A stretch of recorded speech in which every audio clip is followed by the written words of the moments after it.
사도행전 12장 10절에서 19절 말씀입니다. 10절 제가 읽겠습니다. 이에 첫째와 둘째 파수를 지나 시내로 통한 쇠문에 이르니 문이 저절로 열리는지라. 나와서 한 거리를 지나매 천사가 곧 떠나더라. 11절 이에 베드로가 정신이 들어 이르되 내가 이제야 참으로 주께서 그의 천사를 보내어 나를 헤롯의 손과 유다 백성의 모든 기대에서 벗어나게 하신 줄 알겠노라.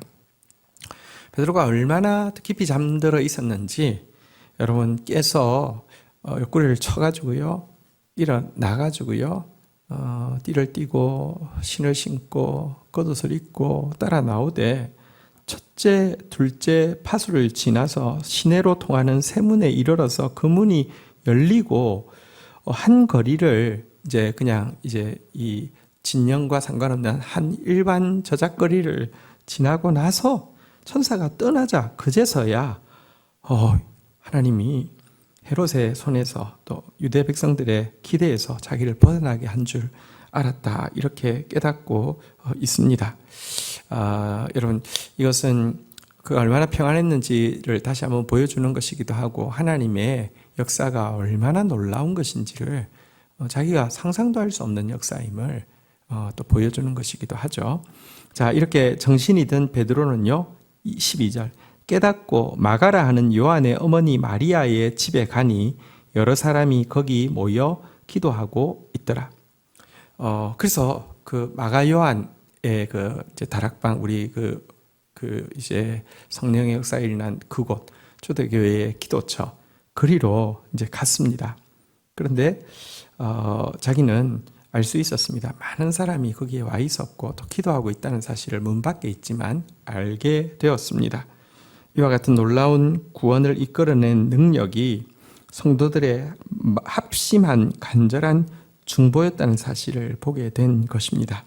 자, 감격하여서요 13절 보겠습니다. 베드로가 대문을 두드린데 로데라 하는 여자아이가 영접하러 나왔다가 14절 베드로의 음성인 줄 알고 기뻐하며 문을 미처 열지 못하고 달려 들어가 말하되 베드로가 대문 밖에 섰더라 하니 15절 그들이 말하되 내가 미쳤다 하나 여자아이가 힘써 말하되 참말이라 하니 그들이 말하되 그러면 그의 천사라 하더라. 여러분 문을 두드리니까 로데라는 여자아이가 이제 쫓아 나왔습니다. 어른들은 막 기도하느라고 여념이 없고요. 아마 아이들은 또 여기 주변 언저리에서 또 놀기도 하고 하지 않습니까?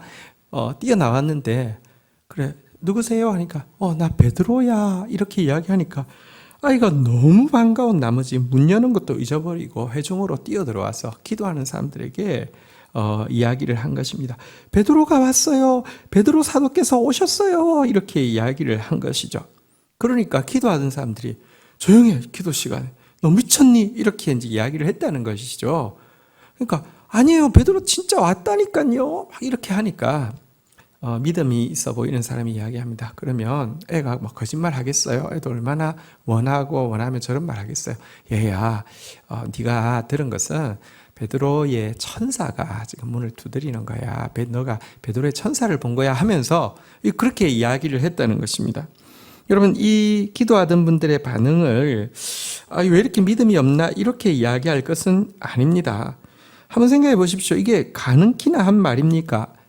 4명이 4조가 되어서 그러면 여러분 24시간을 이렇게 그 사교대로 4명씩 자고 있을 때도 2명이 옆에 있고 2명이 밖에 있고 이럴 정도였으니 이 삼엄한 경비 게다가 지금 이미 교권이 아니라 정권에서 이제 살해하려 하고 있고 모든 유대인들이 이거 예수를 처형한 이후에 최대의 이벤트이기 때문에 막 이렇게 신경이 이렇게 막 완전히 흥분의 극치에 있는 상황인데 어떻게 기도하지만 이런 역사가 있겠느냐라고 생각하는 게 그게 믿음 없는 것입니까? 여러분 그건 당연한 것입니다. 근데요 이게 이분들의 이 태도를 비난할 것이 아니라 하나님께 우리가 기도하면 하나님께서 하시는 일이 정말로 우리가 알지 못하는 크고 은밀한 일을 이루시는 분이시구나라는 사실을 이 기도의 응답을 대하는 기도자들의 반응에서 우리는 보아야 한다는 것입니다. 우리가 기도하면 너는 내게 부르짖으라. 여기까지는 우리의 역할입니다.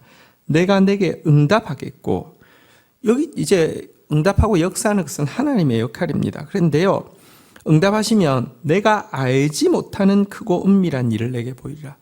여러분들, 너무 커서 또 너무 비밀스럽게 움직이기 때문에 내가 도저히 알 수 없는 일을 주께서 하시겠다라고 이야기하고 있습니다. 너무 커서 우리는 알 수 없고요. 너무 은밀해서 보이지 않지만 지금도 우리가 기도할 때 하나님은 분명히 일하고 계십니다.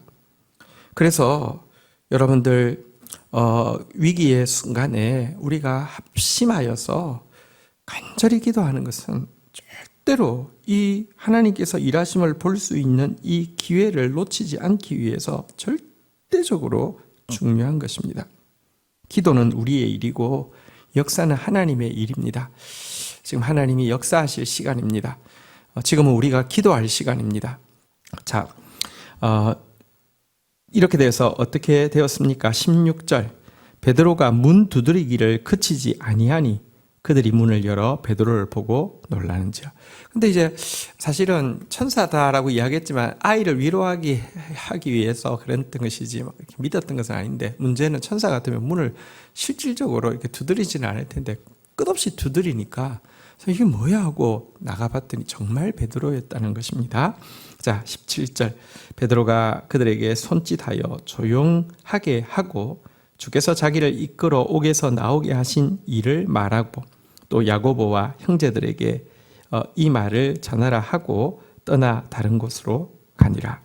자, 베드로가 이제 회중이 많이 있으니까 조용히 시키고 나서 또 하나님께서 옥에서 나오게 하신 일, 이것에 대해서 이야기하고 나서는 여기서 나오는 야고보는 예수님의 동생 야고보를 이야기합니다. 초대교회에도 중요한 지도자이죠.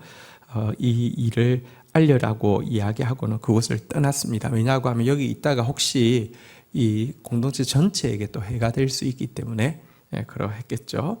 자, 18절, 날이 새매 군인들은 베드로가 어떻게 되었는지 알지 못하여 적지 않게 소동하더니. 한번 보십시오. 여러분, 이제 이번 그 당번이었던 그 4명이 베드로 바로 옆에 있던 2명과 앞에 있던 2명이 다 졸았다고 생각할 수 없습니다. 근무 시간도 짧게 해서 이 사교대를 했으니까요. 그런데 여러분, 이거 하나님께서 일하시니까 눈 뜨고 있어도 보지 못하고, 이거 자기들도 무슨 일이 일어났는지 알지 못하는 상황이 되었다고 이야기하고 있습니다. 정말 하나님은 너무 크게, 너무 은밀하게 일하실 수 있는 분이십니다. 이러니 19절, 헤롯이 그를 찾아도 보지 못하며 파수꾼들을 신문하고 죽이라 명하니라. 헤롯이 유대를 떠나 가이사라로 내려가 머무니라. 아무리 찾아도 없고요. 사실 정말 불쌍한 게 파수꾼이죠. 파수한 사람들은 뭐 진짜 파수 제대로 했는데 없으니까 분풀이해서 그 사람들 죽이고는요 떠나버렸습니다. 최대의 이벤트, 뭐 이렇게 지지율을 확 끌어올릴 수 있다고 해서 막 흥분해 있던 그 이벤트가 정말 주께서 개입하시자 아무것도 아닌 것처럼 물거품처럼 사라져 버려가지고 이렇게 이제 김 빠진 상태에서 자기의 저소인 가이사라로 이제 떠나가게 된 장면을 보게 됩니다. 하나님의 일을 여러분, 이 세상 정권도 막을 수 없음을 분명히 보여줍니다. 도리어 하나님을 대적하려고 했던 그는 심히 당황하고 큰 위신의 손상을 입고 이렇게 참 초라하게 떠나갈 수밖에 없었던 일을 보게 됩니다. 하나님을 막을 수 있는 것은 아무것도 없습니다. 그리고 그 하나님의 뜻은요, 지금도 여러분, 하나님 나라가 이 땅에 임하는 것, 이 일을 위하여서 복음을 들어야 될 영혼들이 복음을 듣게 되는 것입니다. 그 뜻을 위해서 헌신하고 나아갈 때 그것을 막을 수 있는 세력은 아무것도 없습니다. 한편 우리 여기서 한 가지만 더 생각하고 마치려고 하는데요.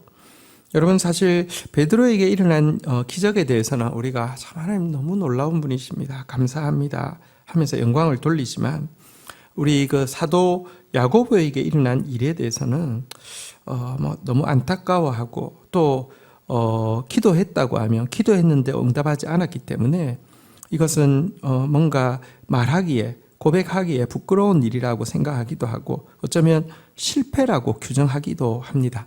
이것은 인간적인 생각이지 전혀 그렇지 않습니다. 베드로의 죽음을 받으신 것도 하나님이시고요. 야고보의 죽음을 받으신 것도 하나님이시고, 베드로의 기적적인 구출을 이루신 분도 하나님이십니다. 하나님은 약함을 통해서도, 강함을 통해서도, 성공을 통해서도, 실패를 통해서도, 삶을 통해서도, 죽음을 통해서도 명확하게 역사하시며 모든 것을 통하여서 영광 받으시기에 합당한 분이십니다. 또한 우리는 이 땅만을 바라보고 사는 것이 아니라 죽음은 끝이 아니지 않습니까? 영원한 세계가 있지 않습니까? 그래서 우리는 다시 한번 이야기합니다. 기도는 우리의 일이고 역사는 하나님의 일입니다. 그 역사를 이렇게 하셔야 됩니다, 저렇게 하셔야 됩니다 규정하려고 하지 마시고요. 최선을 다해서 하나님 앞에서 진실한 마음으로, 간절한 마음으로 합심하여서 기도하면 무조건 하나님 영광 받으시고요, 무조건 열매가 맺힙니다. 이것을 막을 수 있는 세력은 아무것도 없습니다. 기도할 때입니다. 주신 말씀 붙잡고 기도하며 나가도록 하겠습니다. 하나님 아버지, 감사합니다. 오늘 이와 같은 기적의 근저에 성도들의 중보가 있었음을 봅니다. 기도하고 있으면서도 너무 크게 일하시기 때문에 볼 수 없고, 너무 은밀하게 일하시기 때문에 알 수도 없는, 그렇게 일하시는 하나님을 오늘 분명히 우리가 보게 되었사오니, 하나님 어떻게 일하실지는 알지 못하지만 반드시 일하실 것이고, 결과가 어떤 것이든지 상관없이 무조건 영광 받으시며 열매 맺게 하실 것이오니, 기도를 쉬는 죄를 그치지 않는 저희들 되어질 수 있도록 인도하여 주옵소서. 세상의 권세는 하나님의 뜻을 꺾을 수 없으며 그 앞에서 허무하게 수치를 당할 수밖에 없음을 분명히 보았습니다. 오 주님, 저희들로 하나님의 뜻을 위해서 이 땅에서 살아드리는, 하나님 나라를 위하여서, 영혼 구원 위하여서 살아드리는 저희들 되어지게 은혜를 더하여 주옵소서. 감사합니다. 예수 그리스도의 이름으로 기도 올립니다. 아멘.